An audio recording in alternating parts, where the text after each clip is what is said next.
Good day, ladies and gentlemen. Our program will begin in just a moment.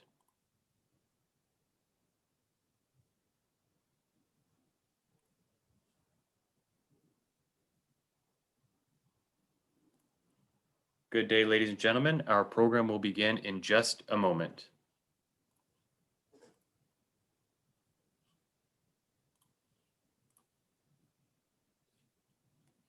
Good day, and welcome to Advocacy Anywhere, powered by American Jewish Committee. Advocacy Anywhere is AJC's digital platform that enables you to engage with AJC's global expertise, content, and advocacy from wherever you are. We are delighted to be joined today by Arturo Vargas, CEO of the National Association of Latino Elected and Appointed Officials, and Mike Madrid, a Republican consultant, expert on Latino voting trends, and an AJC Project Interchange alumnus, to discuss the diversity and complexity of the Latino communities and their growing impact on national politics. Moderating today's conversation is Dina Siegel-Van, Director of AJC's Arthur and Rochelle Belfer Institute for Latino and Latin American Affairs. After we hear from Dina and our esteemed guests, we'll take your questions. You may email your question to questions@ajc.org, that's questions plural, or use the Q&A feature in Zoom. Dina, the floor is yours. Thank you so much, Daniel. Welcome Arturo and Mike to this conversation entre amigos, between close friends and partners. Arturo, your relationship with AJC goes back several decades, actually to the first moments of our commitment to the establishment of our Latino Jewish political coalition based on shared concerns, values, and histories.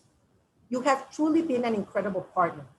We very much value your support for critical initiatives in building this alliance, such as the establishment back in 2011 of the AJC-inspired Latino Jewish Congressional Caucus, still going strong and needed more than ever.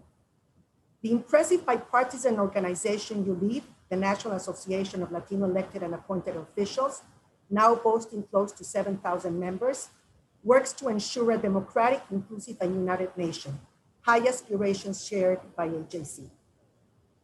We are delighted that with you, Mike, we started forging a partnership when you traveled to Israel with Project Interchange several years ago, and our ties have only become stronger. You have been an influential actor both in your state, California, and nationally, as a respected political consultant, pollster, and aide to Republican candidates and officials. Both of you have certainly played a pivotal role in the development of Latino political influence and were instrumental in making the 2020 elections a turning point in that process. So I would like to kick off this conversation by asking you both, how would you describe the state of Latino political power today? Arturo, let's start with you. Well, thank you, Dina. Thank you for the opportunity to join you. And actually, my partnership with the American Jewish Committee predates the work that you talked about, because I've also been involved at the local level here in Los Angeles before getting much more engaged at the national level as well. So where are we with Latino political progress? Well, every day represents progress. Every election cycle represents progress. And in 2020, we saw, I think, a leap forward in the progress with regard to the impact that Latino voters had. This was an election where we saw an unprecedented number of Latinos turn out to vote. Now, let me just say that every single national election has a record number of Latinos voting, simply because our numbers are growing so much. But what was different about 2020 was the increase over the last presidential election. We at Naleo Educational Fund had projected that 14.6 million Latinos would vote.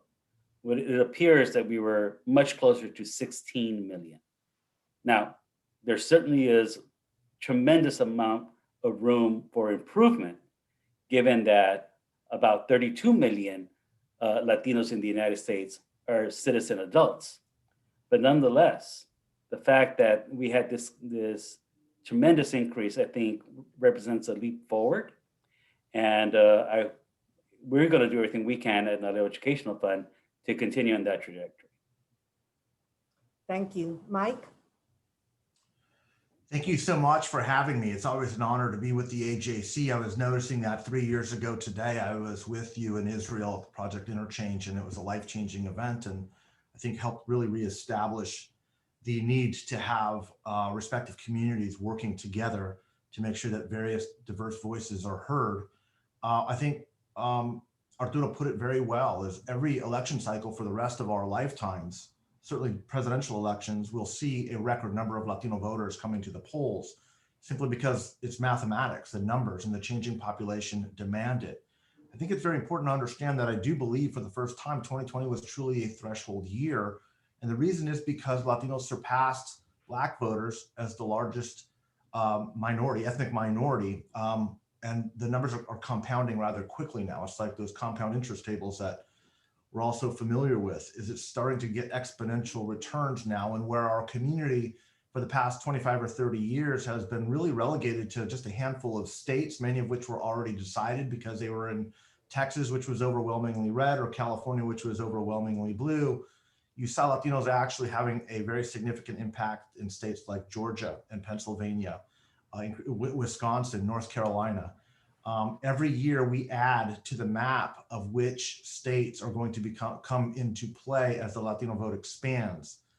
Obviously, and we're going to talk a little bit about this, there's this growing diversity as the population expands as well. It's one that, frankly, Arturo and I have been talking about for many decades now. It's one that he sees in the representation of his membership. It's one that as a practitioner I've kind of witnessed and watched. And now that the vote is getting so big and so consequential, I think there's an added emphasis on trying to truly understand the various dynamics that are driving the community, everything from country of origin to generational differences to class and educational differences. In many ways, the Latino vote is not terribly dissimilar from the vote that it's essentially replacing. I know that's a challenging word for some, but in other words, there's clearly a cultural component that needs to be addressed and understood. And so I guess the quickest and fastest way after that long introduction of saying what's the state of the Latino vote is to simply say that while things are in many ways staying the same, they're changing dramatically, and we're going to see democracy practiced in this country in a very different way because of the Latinization of America. Thank you so much. I would like to stay with that thought, that the last thought that you brought up. Absolutely, we see how Latinos are impacting our political process and other areas of the nation.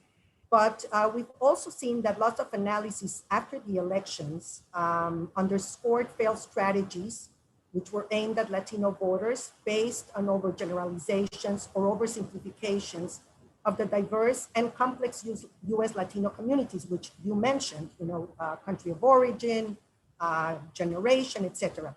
And some of the examples which were brought up over and over were the case of Florida and the case of Texas.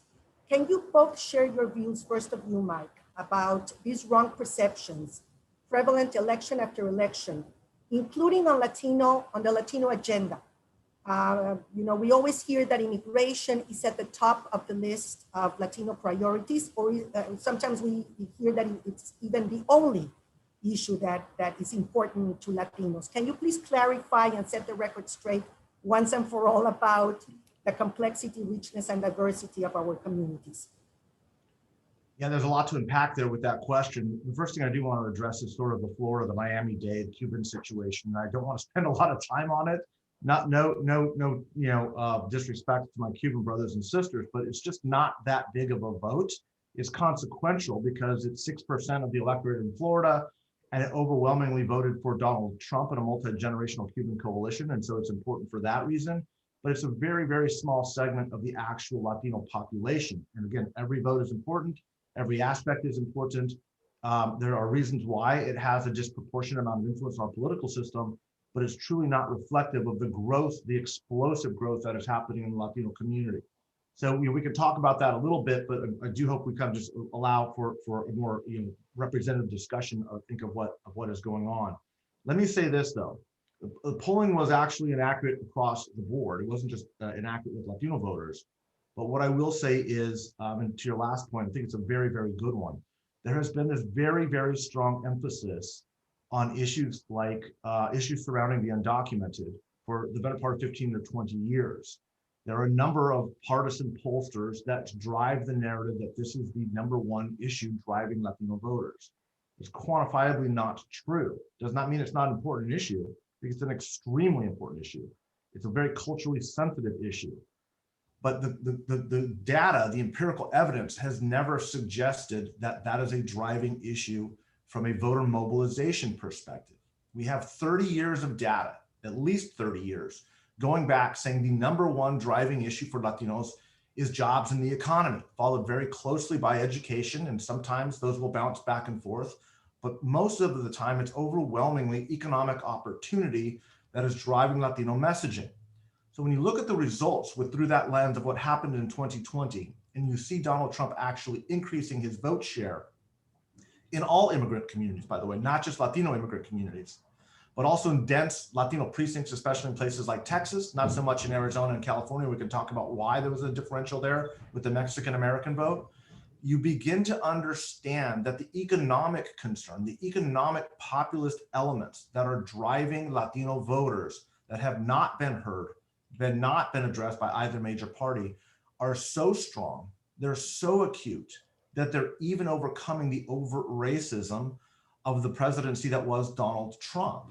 It's no surprise to anybody in America that Donald Trump was an open racist, and that a lot of his anger and ire was focused on Latinos and Mexicans specifically. That was already baked in, but people still have to pay the rent. They still have jobs to pay for and mouths to feed. And again, it doesn't come as much of a surprise that there are racist politicians in the United States to Latinos who are trying to make their ends meet. And that in large part, I think, accounts for the increase in the inaccuracies of some of the data that was put forth. And we could talk about various methodologies. That's where I spend most of my time thinking about it. It's very in the weeds. But economics has been a big focus of what I've been pushing for 30 years. It has never been addressed accurately or adequately by either major party. And we're beginning to see that manifest itself, I think, in a way that is explaining why there are very large pockets of low turnout amongst our community, is because neither party is addressing this accurately. And it's why candidates, frankly, not just like the two candidates, ironically, and I'll end on this, the two candidates who exceeded expectations amongst Latino voters in 2020 were Donald Trump and Bernie Sanders. It's no surprise to anybody who understands this community that they were both motivated by attacks on both of their respective parties. Bernie Sanders was an economic populist saying the system is rigged, not just the American capitalistic system, the Democratic Party was rigged. And you saw this overwhelming response to that message. That's a sign that we all need to be paying attention to as we move forward with Latino voters. Thank you, Mike. Arturo, anything you want to add? Well, I'd like to add on the whole issue of what's important to Latino voters. And one of the things that we believe firmly here in the Aleo Educational Fund is that all issues matter to Latinos. The Latino agenda is the American agenda. And one of the things that we did in this election cycle is that we sponsored a 9-week tracking poll of Latino registered voters. We had 400 Latino registered voters interviewed each week for the 9 weeks prior to the November 4th election. These were 400 different Latino registered voters every week. And we were asking them about their likelihood to vote, what mode they were going to use to vote. Were they going to vote in person? Were they going to vote by mail? And we also asked them what was important to them in this particular election and what they wanted from the presidential candidates. Consistently, every single week for these 9 weeks, the number one issue that Latino voters said was on their mind as it would go vote was the COVID-19 pandemic. And it makes perfect sense because Latinos have been disproportionately affected by the impact of the pandemic, both on their health in terms of infection rates, hospitalization rates, mortality rates, but also the devastating economic impact that it has had on Latino households. So it was no surprise to us that COVID-19 was the number one issue, heads and shoulders beyond all the other ones. The next most popular issues were the ones that Mike was just talking about, economic issues, the economy closely tied to the impact of the pandemic, jobs, access to healthcare, then education, and then coming in around fifth was immigration. Now, many people assume that immigration is the single most important issue for Latinos and Latino voters. But keep in mind, who are your voters? Your voters are US citizens, the vast majority of whom are born here. Yes, we all know immigrants in our lives. Many of them are in our families. My mother's an immigrant. But as a voter, when Latinos go vote, they're not voting on issues of immigration as much as the issues that are affecting them day to day, which in this election cycle was the status of their health because of the pandemic and their economic situation. Immigration is important because for many of us, how a candidate talks about immigrants is sort of a threshold question. And if a candidate can't get beyond being hostile to immigrants, then it's going to be hard for the voters to hear what else that candidate has to say. So in that regard, I think immigration is a threshold issue, but it is not the most important issue for Latino voters as they go vote. And certainly it wasn't in 2020. Thank you, very interesting. I would like to talk a little bit now about what Mike kind of mentioned, which was the fact that both parties, the Democratic and Republican Party, have not been able to really reach out to Latinos in a cultural sensitive, in a more strategic way. At the same time, we know that the Democratic and Republican parties are experiencing fractures with extreme voices becoming louder and louder. How do you see Latinos impacting the political process and the parties themselves in terms of their composition, ideology, and agendas within today's hyper-polarized and dysfunctional political context? Let's start with you, Arturo. Well, thank you, Dina. You know, one of the problems that the political parties have had historically in trying to reach out to the Latino voters is that they assume what's on the mind of Latino voters and cater to that impression that they have, which is often wrong. You know, I can remember back in previous presidential election cycles and hosting presidential candidates at the at the NALEO annual conference, and having these candidates come in and talk exclusively about immigration or about what their policy towards Latin America is going to be, not really appreciating who they're speaking to at a NALEO conference. You know, these are school board members, city council members, mayors, state legislators. They're interested on how are they going to help make sure that local economies are going to work, how school districts are going to be run in a way that educates our children. So one of the problems that campaigns and candidates make is that they assume they know what's on the minds of Latino voters and Latino leaders.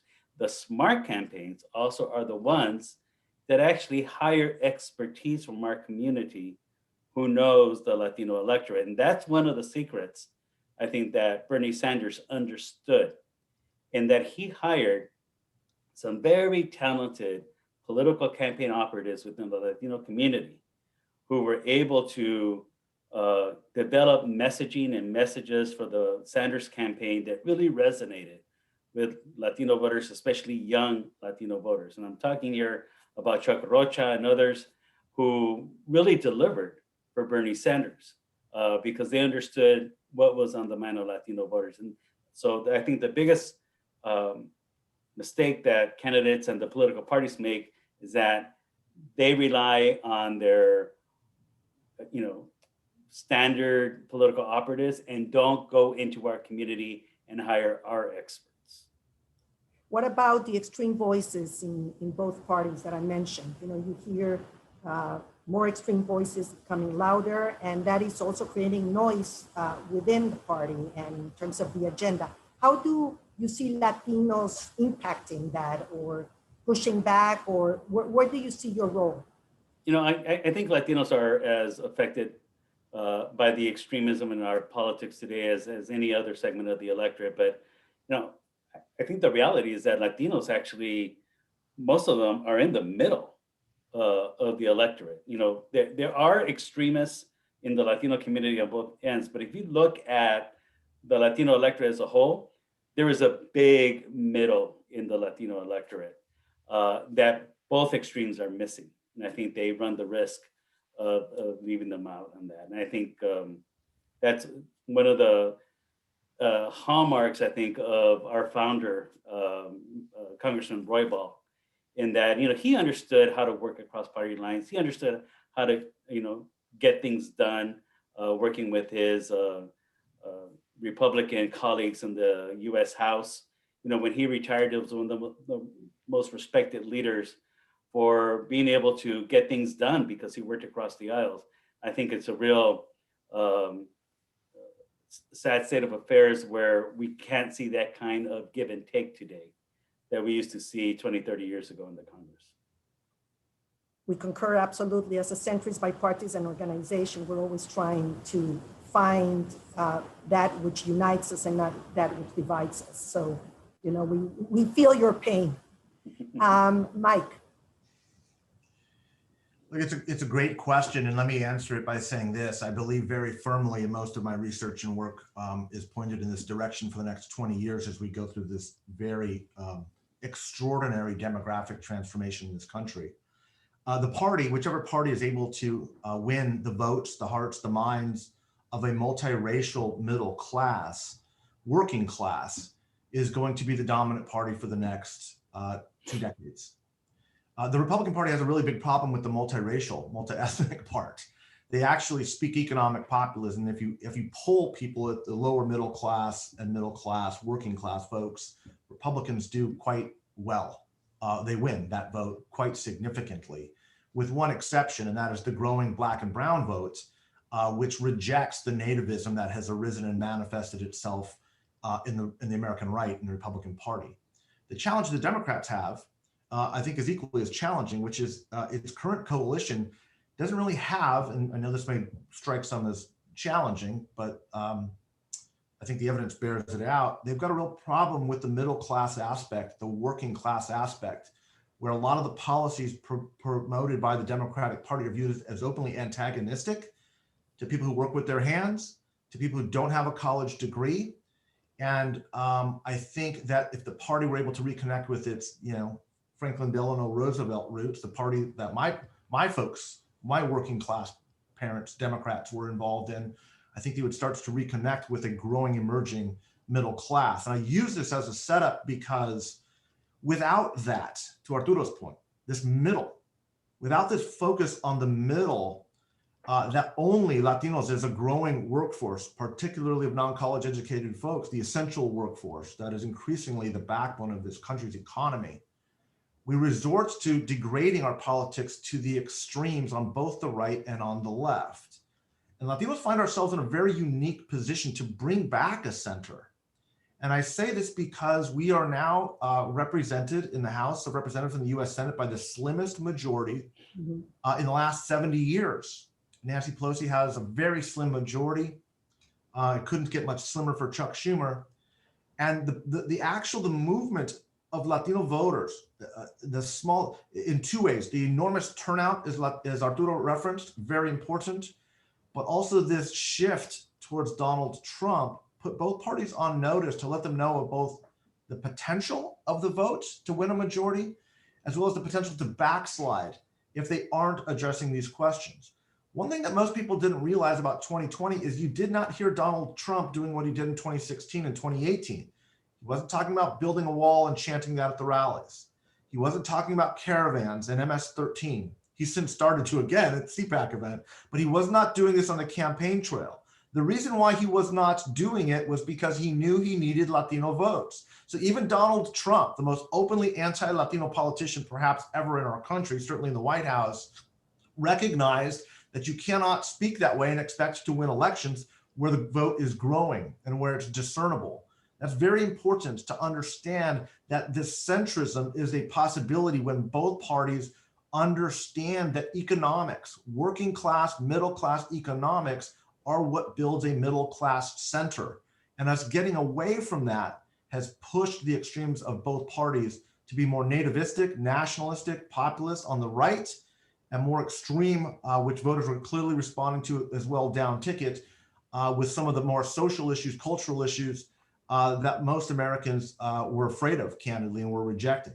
So the potential for a governing center, a rational middle, focused on a middle and working class and emerging vote is front row and center in understanding the importance of the Latino vote at this moment in time. And I think we stand on the precipice of doing that. Yeah, thank you. And I hope that both parties understand this and don't continue to take Latinos for granted and really engage them in this very important task, which is to recreate the center. I'm going to pivot a little bit to an issue which is very dear, of course, to AJC and to many of the viewers that are seeing us today, but I know that it's also dear to you and to many in the Latino community. Both of you have traveled to Israel and have expressed support for the ironclad US-Israel alliance and for Latino-Jewish collaboration at home. In the last decades, the number of prominent leaders in the Latino communities from both sides of the aisle who share your commitment has grown. And yet we have seen some concerning changes, and I would like to address this. Sadly, both our communities have been under severe attack in the last few years, whether in Charlottesville, Pittsburgh, or El Paso. Anti-Semitism and anti-Latino immigrant sentiment have been on the rise with the growing activity of white supremacist groups or the radical left. Can you help us understand how Latinos, particularly young Latinos, relate to Israel today? And what is the perception about the US Jewish community and growing anti-Semitism? Do they see the Jewish community as a partner to combat anti-Latino hate? Mike, I know because we've had conversations about this. Can you kick off this conversation? Yeah, this is an issue that is very near and dear to me. It's one I've spent a good part of the past 4 or 5 years working on. It was actually one of the great benefits of going to Israel to meet with some of the scholars that you put together on the program to discuss just this topic. Look, America's younger generation is increasingly Latino, right? So if we talk about younger Americans, you can't disassociate that without talking about Latino, especially when you're trying to gauge public opinion and public support.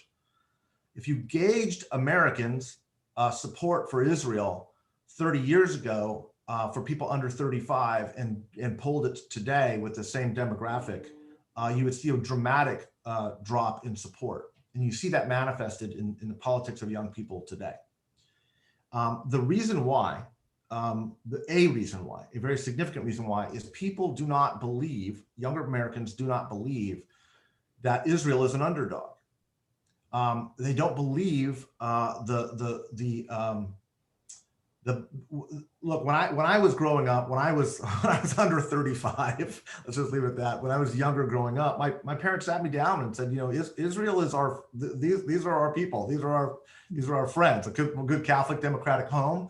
But Israel, you look out for Israel. This is you know, who we believe in. These are people that need to be allies and protected and looked out for. And we work together in common cause. I don't believe there's a lot of those conversations happening today around households in Latino households. Certainly not enough. And I think it's reflected in public opinion. And I think it really fundamentally comes down to a lot of what is happening on social media and some of the strategies that are employed and used, where the story of Israel is very different today than it was 25, 30 years ago. And as a result, I think we're seeing that shift in public opinion. So I think there's a lot of tactical reasons that this has happened. I think there's a story that needs to be changed and updated to reflect the current situation. But I think that the potential for Latino Jewish and a Latino Israeli alliance, and both of those are a little bit different, as we know, needs to be re-examined. I think the way the conversation happens, the narrative that is driven, what is discussed in light of the current climate is not as resonant as it once was. And I think unless that is addressed, I think you're going to see continuing erosion of support for the state of Israel in the emerging political climate, unfortunately. I'm very concerned about that. Can I follow up just to ask, what type of narrative do you think has to change? What are some of the tactical changes that you think should be made? Well, I think that it really focuses on kind of this bilateral conflict between, you know, Palestinians and the Israelis, right? And people do not see Israel as an underdog anymore. They don't. Younger people do not. And so I think there needs to be not just a story, an origin story of Israel, but actually what it's doing to work on changing its own societal constructs to make sure that diverse voices are heard. That was one of the really fascinating things that I found when I went to Israel, was learning about the dramatic, impactful efforts that are being undertaken to actually amplify those voices in Israel. But that's a story that's not heard. I don't think it's certainly not heard in America. It's certainly not heard beyond the, I don't think the shores of, or the borders rather of Israel. It's something that I think needs to really take place in a very significant way. There's an amazing story to be told, amazing story, a current story. And I think that sometimes there's a fixation on the origin story, which is very understandable, but it's not as relatable, I think, to younger Americans, certainly not younger Latinos that are under 35. And it's that tactically is where I would be committing my effort, my energy, and my resources. Thank you so much for this. Arturo. You know, I agree with Mike. I think his analysis is excellent. And I think what has been difficult over the past just 3 or 4 years because of the past administration is that it's been difficult for people to make the distinction between the people of Israel and the government of Israel. And I think one of the collateral damages of the past 4 years was how much the government of Israel embraced President Trump, and the way Latinos saw that, many Latinos saw that, that embrace just how closely allied. And yeah, as the saying goes, "Dime con quién andas y te diré quién eres." Tell me who you choose to associate with, and I'll tell you who you are. And I think the really close association that the government of Israel chose to do with the Trump administration did have some consequences with its perception among some Latinos who don't really haven't been to Israel, don't know the Israeli people, and know the distinction. Just as I hope that the rest of the world didn't think that the Trump administration represented all Americans either. So I think there were some steps backwards that occurred that I think there's some damage to be repaired. Thank you to both. And that's why having this type of conversations is so important, to clarify and to really try to put on the table, the difficulties and the importance of the relationship, the different aspects of the relationship, create more spaces for dialogue with younger Latinos particularly. And of course, nothing substitutes like traveling to Israel that we do with Project Interchange, bringing so many Latino leaders to understand firsthand what's going on in the country and in the region, and also to debunk some of the stereotypes and myths that exist out there. I know that there's a lot of questions out there, but I'm going to finish with I need to ask this question because it has to do with AJC's focus on foreign policy and our interest in sustained US influence around the world.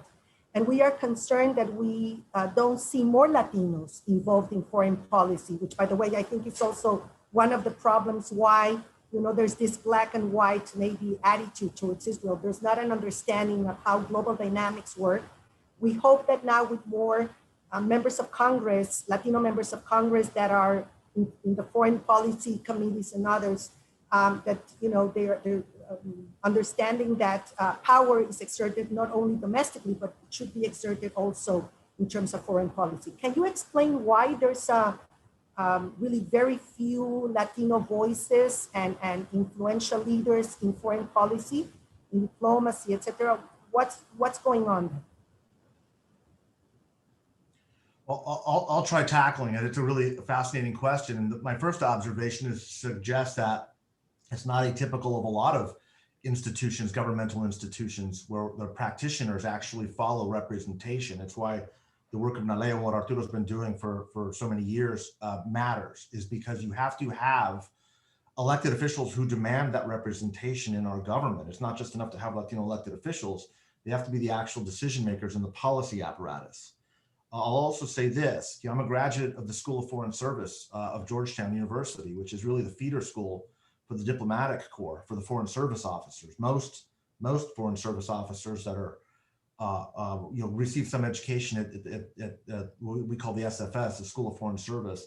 I think when I was there in the mid-1990s, I was one of maybe 3 Mexican Americans in the entire school. And I chose not to go into international work. So part of this is a demographic change too. A part of this is kind of the lag of our growing numbers, just hitting that point where we're finally starting to be seen on campuses, at institutions, candidly, that are training the diplomatic corps. We're finally starting to see more Latino faces in a way that we did not. And I think there's also, an interest my hope is there's an emerging interest among young Latinos who are seeing the ability to affect policy changes on the international scene in a way that we as a community by necessity have had to focus domestically, because so many of the challenges we're facing are our brothers and sisters here on really critical issues for the last couple of decades.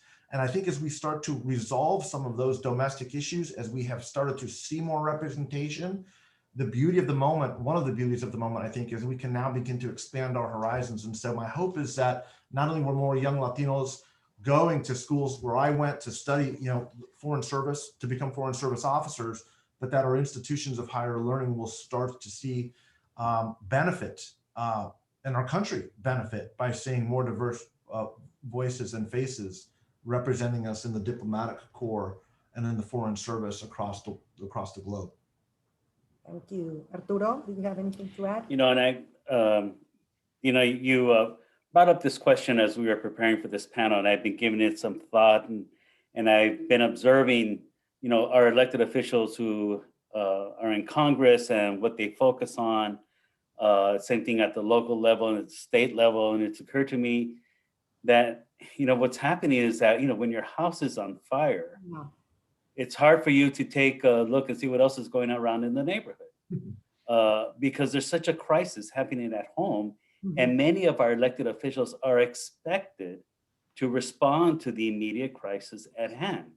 And when you have a Latino population who for so long has, there've been these disparities in economic success and educational success, that there is so much to be done in the immediate at home that it's hard to take a broader view of the issues.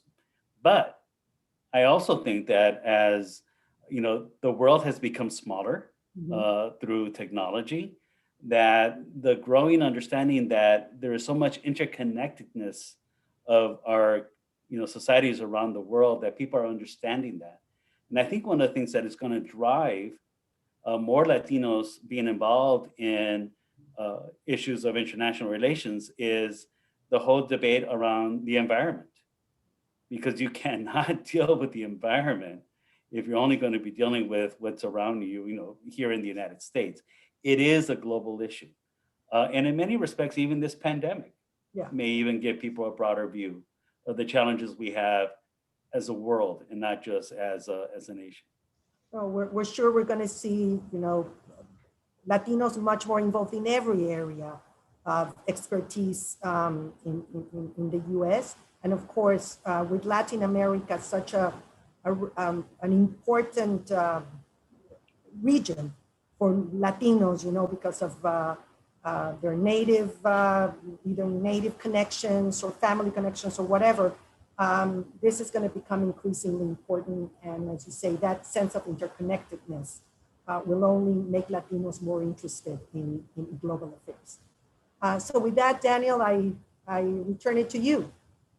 Thank you, Dina. We have a lot of questions here. So we'll start one first with you, Arturo. And of course, Mike, feel free to weigh in if you wish. This is from Martha Katz in Phoenix, Arizona. Prior to the election, we saw Spanish language anti-Semitic conspiracy theories circulated in some Latino communities. To what extent is anti-Semitism an issue in various Latino communities, and how can Latino Jews and non-Latino Jews address these issues? Well, I think it's important to recognize that there's been anti-Semitism within the Latino community for a long time. It's not just a new phenomenon. But I think what happened in this particular election is that there was an extensive amount of disinformation and misinformation in some Spanish language media that was trying to, exploit some of the views in Latino communities. I mean, just as there was some anti-Semitism, there was this whole notion that socialism was on the rise, and that that was what was the danger of taking over in the United States, this fear of a socialist republic coming here. And I think it exploited some of these views that were uninformed. And I think it's a real problem that we have such a extensive amount of disinformation and misinformation happening in Spanish language media and over social media. And it's not something that is being captured by some of the organizations that are working on trying to deal with disinformation and misinformation because of the language difference. And it's something that we have at AJC Educational Fund taken a stab at in terms of how this disinformation campaign is trying to dissuade some Latinos from even getting vaccinated against COVID-19. So I think it's a real issue and challenge that we're facing here that we haven't seen before. Thank you. Our next question comes from Murray Lee in Seattle. Mike, is there a majority and overarching opinion within the Latino community regarding illegal immigration, or is it fractured and polarized? Well, I think the majority, I think Arturo said it really well. The immigration question, of course, is one that is stereotyped as being a Latino issue. And unfortunately, there's an overemphasis on the issue because there are so many things that are afflicting our community from a social aspect. But the media just wants to say, well, this is the issue. This is what's driving Latino voters. There is a strong sense of amongst us, oftentimes amongst the recently migrated, against the undocumented. That's just true. It is not a majority opinion. I don't even think it's a plurality, but I do think it could hit 20-25% of voters. We've done a lot of focus group work on this issue. It is troubling, it's concerning, but again, it's viewed largely in the focus group work that I've done as an economic issue. It's economic competition, one, and then there becomes, unfortunately, this cultural component where people want, they should go through the legal process the way I went through the legal process, or there's this need to kind of distance. And it's not a Latino specific problem. It's a human issue. We look at this throughout humanity and through our American experience as well. And by the time people come here, establish their American citizenship, there's this real need to demonstrate their Americanness. And by doing that, they feel that by distancing or disassociating themselves with others that are coming, that somehow they're accomplishing that goal and being able to kind of meld into the American mainstream. Of course, that's silly, but it's not specific to Latinos. But I do want to make this really clear. It's not a majority opinion. It does exist. It is measurable. I have seen it for the past 30 years. I've focused grouped it. I've looked at it, pulled it. It doesn't seem to be a growing sentiment, but it's there and it needs to be, I think, addressed. And I also don't think it's going to be, like I said, I don't think it's growing, but it is something that is noticeable and unfortunately discernible and measurable, and it is something to be concerned about. Thank you, Mike. We have a number of questions, including from Floor Feldman on Zoom, but a lot of people are asking this question. And Mike, I'll start with you, and Arturo, feel free to jump in. People are asking about, to explain what the appeal for President Trump was in some of the Latino community that supported him, given his immigration policies and others. What is so appealing to some Latino voters about him? For me, the answer is very clear: it's economic populism. He was talking in very broad strokes without any specific plans. But look, one of the biggest movements towards Donald Trump was with US-born Hispanic males, English dominant, non-college educated. They're voting very similar. These are people who work with their hands. These are blue collar workers that work in the energy space. They work in construction. They work in those professions that allow for a middle class living without a college degree. These industries are viewed very much as being under attack by the Democratic Party. And what we are seeing is the voting patterns of these, again, non-college educated US-born Hispanic males, okay, overwhelmingly are the biggest segments of Latinos that have been moving towards Trump and Republicans. I also don't want to suggest that it's a huge number. It is measurable. It's something I'm very concerned about, something I've been talking about for a very long time. But the real important point here is people need to understand that people are hurting economically to the point where they will work or they will vote for somebody who is overtly racist and attacks their community. That's how strong this economic argument is. And I think the Democratic Party makes a very big mistake. And I've had this very peculiar, unique situation of working at the highest levels with a lot of Democratic operatives, the highest levels of their party, along with the highest levels in Republican operatives of the Republican Party. So I'm very keenly, uniquely aware of how these professionals approach the community. And there is a very big dissonance between a working class constituency that they really don't have, Democrats really have lost touch with.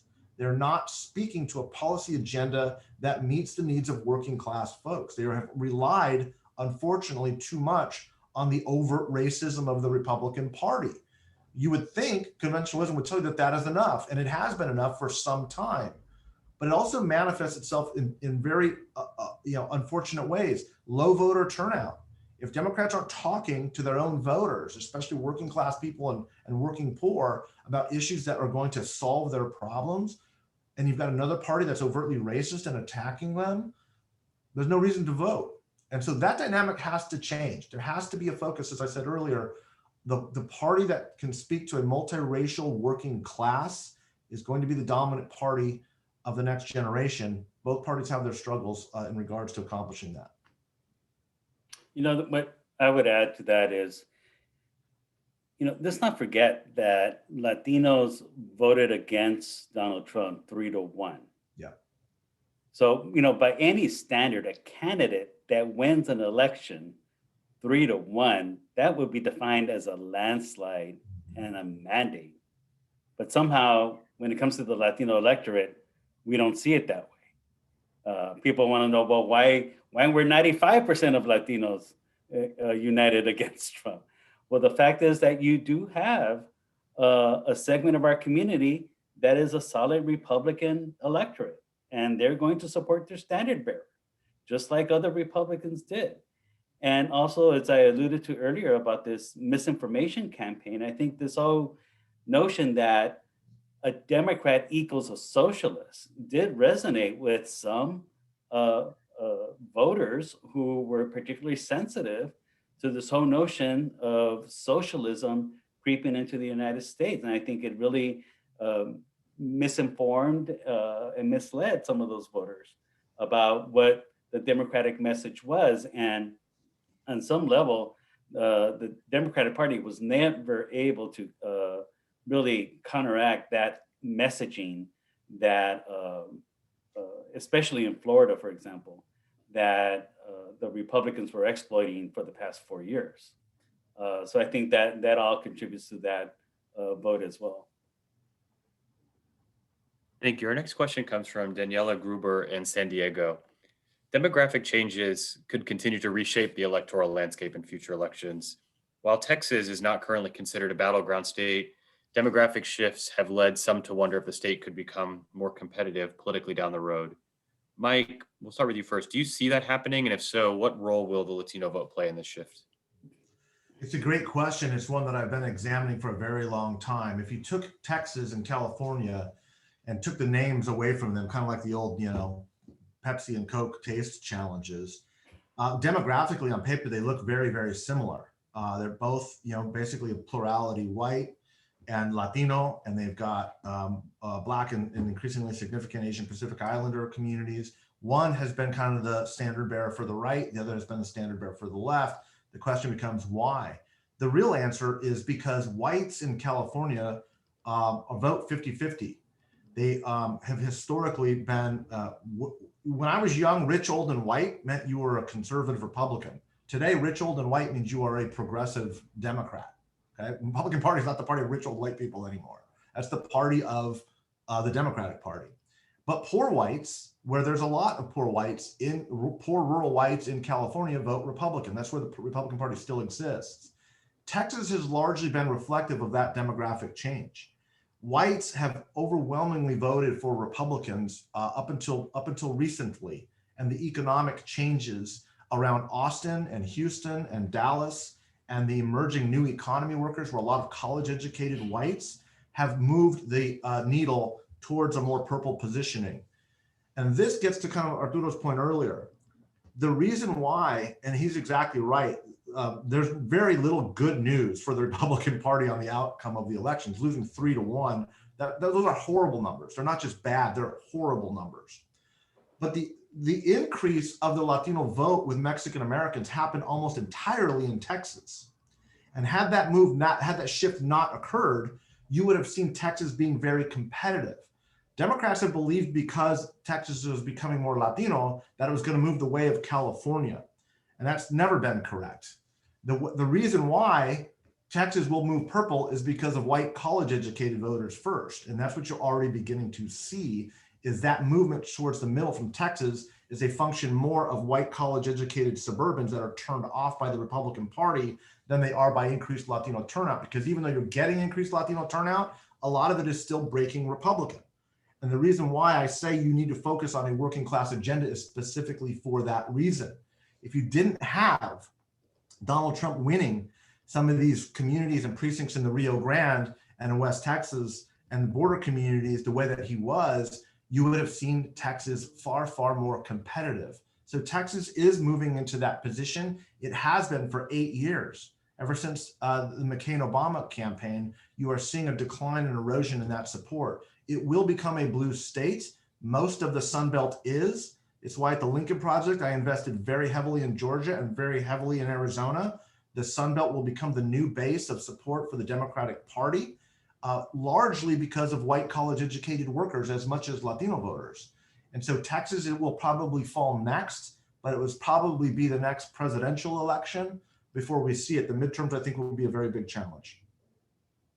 The one thing I would add about Texas, and Mike referred to this, in the 2012 election, Mitt Romney beat an incumbent president, Barack Obama, by 12 points. In 2016, Donald Trump beat Hillary Clinton by 9 points. In 2020, Trump beat Biden by 6 points. So that margin is getting smaller and smaller. And if you look at where the Latino electorate is concentrated in Texas, it's in large cities.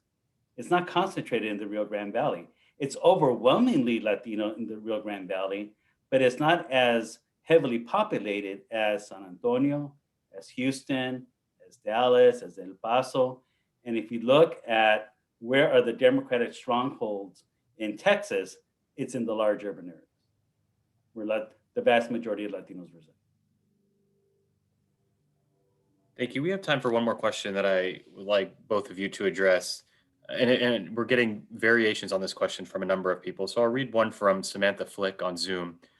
Which political issues are most ripe for opportunity to bring together Latino and Jewish communities in the U.S.? Arturo, let's start with you. With something that Dina and I have talked about for many years, and that shared experiences. People need to understand who we are each other as a community, and what affects us. And I know that there is a natural inclination to say, oh, well, we both share immigrant roots and there's an immigrant experience. Well, that's not going to capture everybody. As we just said, immigration is not the overriding issue of importance to Latinos. So I think we have to look at other issues that we have in common, whether they're economic issues, whether they're education issues, or some of these more global issues that are affecting everybody, like the environment. I think on the environment, young voters are taking an interest in that issue, and there may be some synergy there between our communities. I think we have to look beyond the traditional issues and understand where there is commonality in issues that we don't would ordinarily think we would have in common. Let me speak to that too, because I think Arturo is exactly right. But look, the Jewish people, I think, know how to build coalitions and allies better than anybody in the world. And I think that that's frankly something that as Latinos, we can learn from and work with the community on what Arturo just said, which is shared experiences. And I think that there's a lot, because our community has been so transitory, because we are so diverse from our country of origin to our generational differences, that we have not built institutions, with few exceptions, Naleo being one of them, right? Some of these empowerment institutions, there are very, very few of them. And I think that that's something that frankly we can learn. And I think there's an appetite for that, where there's a real ability to work in coalition with Jewish groups and leaders to talk about the institutional aspects of community building to help accommodate not just the newcomers, not just the least among us, but the foundations for a middle class, which will truly build stability, political stability in the United States. One of my greatest fears is, as we're heading into this next generation, is the difference between rich and poor, this chasm that is getting so big, has direct racial correlations to it, okay? The fewer and fewer people at the top getting more and more money are increasingly white. Those that are getting poorer and poorer are increasingly brown. That has never ended well anywhere in the course of human history, and it's happening faster in California than anywhere on the planet, and it's happening in the United States at a very rapid pace as the middle class is collapsing. It's not a rap on government or on the private sector. Both of them are responsible, but what we need as a community, we need to start to learn to build and create from the history and experience of others our own institutions, on building community and building social networks and community networks to lift each other up. And that's something I think that we can learn from our Jewish brothers and sisters in a way that would build a really strong bond between the communities. Dina, with that, I'll turn it back over to you. Thank you so much. And wow, this was an incredibly informative, enlightening, stimulating conversation. Thank you so much to both. We very much look forward to continue having you as our partners, as our friends, as our advisors. We really take very seriously what you say about, finding other areas of joint concern in both communities. And we know that we will continue expanding possibilities for collaboration. So thank you so much to both. Thank you. Yes, thank you all for that fascinating conversation. I would also like to thank our global audience for joining us today. To learn more about AJC's Arthur and Rochelle Belfer Institute for Latino and Latin American Affairs, please visit ajc.org/Latino. And if you enjoyed this program, please consider making a donation to AJC at ajc.org/donate. Thank you again, everyone, and have a great week.